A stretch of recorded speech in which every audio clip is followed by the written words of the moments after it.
Milice, si spremna, idemo na svadbu, kasni malo. Pa spremna sam. Pa šta radiš, šta se keziš? Pa vežem te čuveni, pitam je vas. Da sve tetke koje me dugo nisu videli, ne znaju ni da postojim, kažu, joj vidite što je pitao mi Slatka. Kako ste? Jo, pa mi smo super, kako ste vi? Isto, ništa me ne pitajte. Jo, kako ste lepi. Hvala vam puno i vi ste tako slatki. Joj, pa kako se dugo nismo videli, imam 3 dece. 3 već? Pa prošle 15 godina. Kako leti vreme. Vidiš da je Sladak mali. Ti te deo preskočiš za to. Vidiš da Sladak mali. Se sećaš prošlu svadbu? Pričao si onoj maloj devojčici, ovako si ovako po kosici dirao Sladak mali. Ona plakala cijelu svadbu što su joj roditelji šišali kod dečaka. Samo sam tada ti kažem, aj molim te odlože sve što imamo za sljedeći vikend. Zašto? Imamo ono kao poslovni team building, biće je ludilo.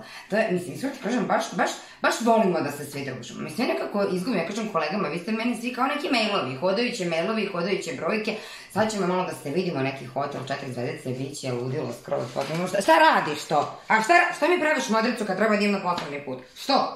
Pa na poslovni. Pa gdje ćeš, ljubavi? Idem na 15 godina matura, već sam ti to rekla. Jao, da, pa kad se vraćaš? U nedelju. Pa danas je nedelja. Pa jeste, nego 15 godina se mi nismo videli, pa sam mislila da ostanem do sledeće nedelje, u nedelju. I tada dođem kući.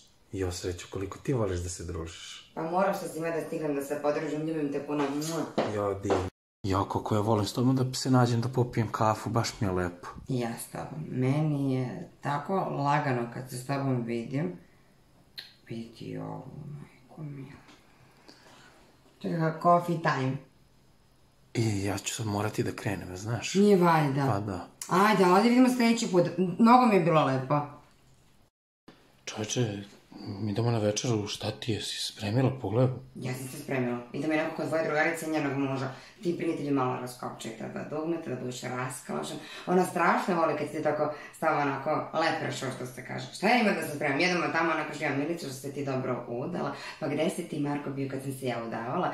Ja dođe, molim te mi kažeš, ti toliko divno, Marko, kuvaš, Milica, ti si srećenica, dođe da mi pomogneš da dinstamo zajedno meso, pa vi da dinstate tada u kuhinji, ti jedeš nje objašnjavaš. I onako provedem s njenim mužom da gledam utakmicu onako. Pa čekao sam se vreme, znaš, napravio sam večeru. A zašto si mi čekao, izvini? Pa da večeramo zajedno. Ma nema. Pa, znaš šta ja mislim zašto ti mene čeka? Postoje samo 2 opcije. Prva opcija, da misliš da sam ja stalno u glavi, da stalno jedam, da sam emotivno isfrustrirana, a druga opcija je da me nažderavaš konstantno, da budem debela svinja, koju niko ne vidi na ulici, ti tada si onako posesivno, toksično, smiren, jer ti imaš ženu koja je kod kuće, koja je nervozna, koja nema gde da upozna bilo koga drugi, i to je to, razumiješ? Koja je te 2 opcije, tvoj problem? Jesi ti opet bila sa onom tvojom Didinoj kafi? Vidiš te muž prevario, što je isto tako jela, što on kao bio fin, kuvao njoj pa je prevario, da. Sve meni jasno, a? Pa otkud ti? Pa evo, zvali me ovima iz posla pa rekao da svratim ti. Pa isto. Šta ima novo? Pa nema ništa kod tebe. Pa isto.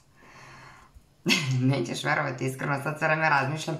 Mi smo išli zajedno u srednju školu, ne znam da li me se sećaš, ti si takav šmeker tad bio. Tad? Pa uđi sad na Instagram pa pogledaj. I dalje sam šmeker. Na Instagramu vidim da si lep. Pa da. Za još ovakvih videa zapratite kanal, lajkujte, šerujte, klikajte, tagujte, objašnjavajte, sve radite i družimo se i dalje.